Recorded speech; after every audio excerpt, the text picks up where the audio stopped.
Shalom, Bapak Ibu terkasih, kita berjumpa kembali dalam ibadah harian GKI Batu. Doa dan harapan kami, Bapak Ibu Saudara dalam keadaan baik dan sehat. Mari kita mengawali ibadah kita dengan menyanyi dari PKJ nomor 29, Patut Segenap yang Ada.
Mari kita satu dalam doa.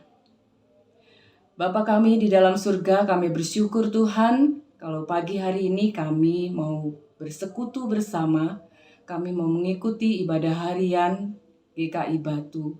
Bapa, pimpinlah kami yang mengikuti ibadah ini, kiranya Roh Kudus menyertai kami sehingga kami boleh memahami firman-Mu ya Tuhan yang akan kami baca dan kami renungkan. Engkau juga memberkati hamba-Mu, Bapak Pendeta Dwi Santoso yang akan menyampaikan kebenaran sabda-Mu. Kiranya firman-Mu Tuhan boleh menjadi pelita bagi kaki kami dan menguatkan iman setiap kami ya Tuhan. Terima kasih Bapa. Di dalam nama Tuhan Yesus kami sudah berdoa. Amin. Bapak, Ibu, Saudara yang terkasih, kita akan membaca firman Tuhan dari Mazmur 50 ayat 16 sampai dengan ayat 23. Mazmur 50 ayat 16 sampai 23. Tetapi kepada orang fasik Allah berfirman, apakah urusanmu menyelidiki ketetapanku dan menyebut-nyebut perjanjianku dengan mulutmu? Padahal engkaulah yang membenci teguran dan mengesampingkan firmanku. Jika engkau melihat pencuri, maka engkau berkawan dengan dia dan bergaul dengan orang berzinah. Mulutmu kau biarkan mengucapkan yang jahat, dan pada lidahmu melekat tipu daya. Engkau duduk dan mengata-ngatai saudaramu, memfitnah anak ibumu. Itulah yang engkau lakukan, tetapi aku berdiam diri. Engkau menyangka bahwa aku ini sederajat dengan engkau. Aku akan menghukum engkau dan membawa perkara ini ke hadapanmu. Perhatikanlah ini, hai kamu yang melupakan Allah, supaya jangan aku menerkam dan tidak ada yang melepaskan. Siapa yang mempersembahkan syukur sebagai korban, ia memuliakan aku. Siapa yang jujur jalannya, keselamatan yang dari Allah akan kuperlihatkan kepadanya. Amin. Amin. Bapak, Ibu, Saudara yang terkasih, saya memberi judul renungan kita pada saat ini yaitu kejujuran mahal harganya. Saudara-saudara, kata-kata ini atau kalimat ini menjadi populer belakangan ini, terutama ketika kita masyarakat mengikuti persidangan. Ada sebuah kasus penembakan polisi, menembak polisi, yang kemudian masuk ranah persidangan. Dan di dalam persidangan itu kemudian diperiksa saksi-saksi terhadap kejadian itu. Dan menariknya, masyarakat sangat antusias mengikuti jalannya persidangan itu. Karena di sana dipertaruhkan sebuah kejujuran, untuk mengungkapkan sebuah kebenaran. Maka kemudian berjalannya dengan persidangan dan adanya tuntutan dari para jaksa kepada orang-orang yang melakukan kejahatan itu. Maka pada saat orang-orang yang sedang disidangkan itu dituntut oleh jaksa, terutama bagi seorang yang bernama Barada Eliezer atau yang dikenal Baradai. Pada saat itu ia dituntut 12 tahun penjara. Maka kemudian pemberitaan media massa mengatakan apakah harga kejujuran itu adalah 12 tahun. Maka kemudian masyarakat netizen mereka berbondong-bondong untuk menjadi sahabat pengadilan atau yang dikenal dengan istilah amicus curiae.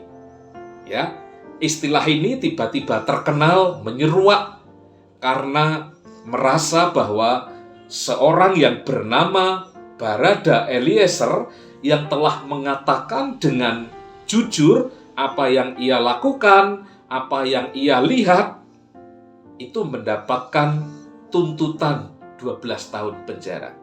Tentu, sahabat pengadilan ini bukan membela tindakan Eliezer, tetapi yang dimaksudkan dengan amicus curiae ini adalah sebagai sahabat pengadilan, mereka melihat bahwa hidup jujur itu penting. Kejujuran itu berharga. Saudara-saudara, apalagi ketika kemudian penasehat hukum dari Baradai itu mengajukan Eliezer sebagai justice kolaborator. Artinya, dia seorang pelaku tetapi bukan pelaku utama, dan dia adalah menjadi orang yang berperan membongkar kejahatan itu dengan kejujurannya. Kejujuran itu patut dihargai. Dan karena itu, kejujuran itu perlu dipertimbangkan untuk memperingan hukuman orang yang bekerja sama di dalam pengadilan maupun pada saat penyidikan itu. Kejujuran yang berharga itu bahkan menjadi sesuatu yang diungkapkan juga oleh tokoh proklamator Bung Hatta. Bung Hatta mengatakan begini, Bapak Ibu. Kurang cerdas dapat diperbaiki dengan belajar. Kurang cakap dapat dihilangkan dengan pengalaman. Namun, tidak jujur sulit diperbaiki. Ya, kalau kurang cerdas orang dapat belajar. Kurang cakap, kurang mampu, orang dapat belajar dari pengalaman. Tetapi kalau kurang jujur, bahkan tidak jujur, Muhammad Hatta mengatakan sulit diperbaiki. Nah, tentu sebagai orang percaya, kita yakin bahwa di dalam Kristus tidak ada sesuatu yang tidak mungkin bisa untuk diperbaiki. Namun kita juga mengingat bahwa ungkapan ini tadi yang juga diungkapkan oleh pemazmur tentang hidup jujur itu.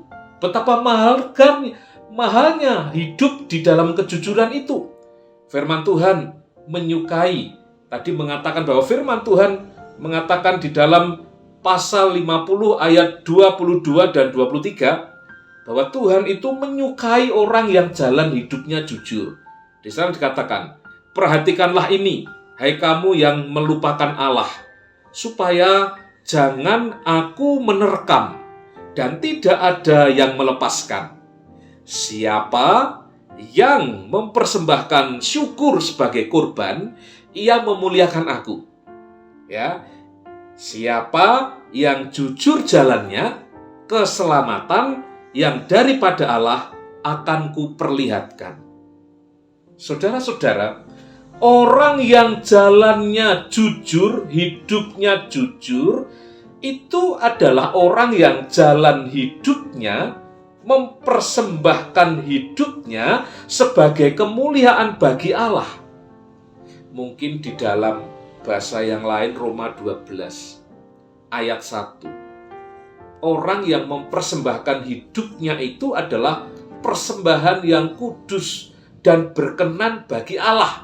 Itulah ibadah yang sejati. Dan rupanya ayat itu yang dipakai oleh pemazmur.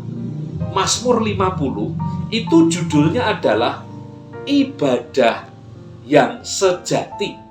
Dan ternyata ibadah yang sejati, ibadah yang berkenan, ibadah yang mempermuliakan Tuhan itu adalah hidup di jalan kejujuran.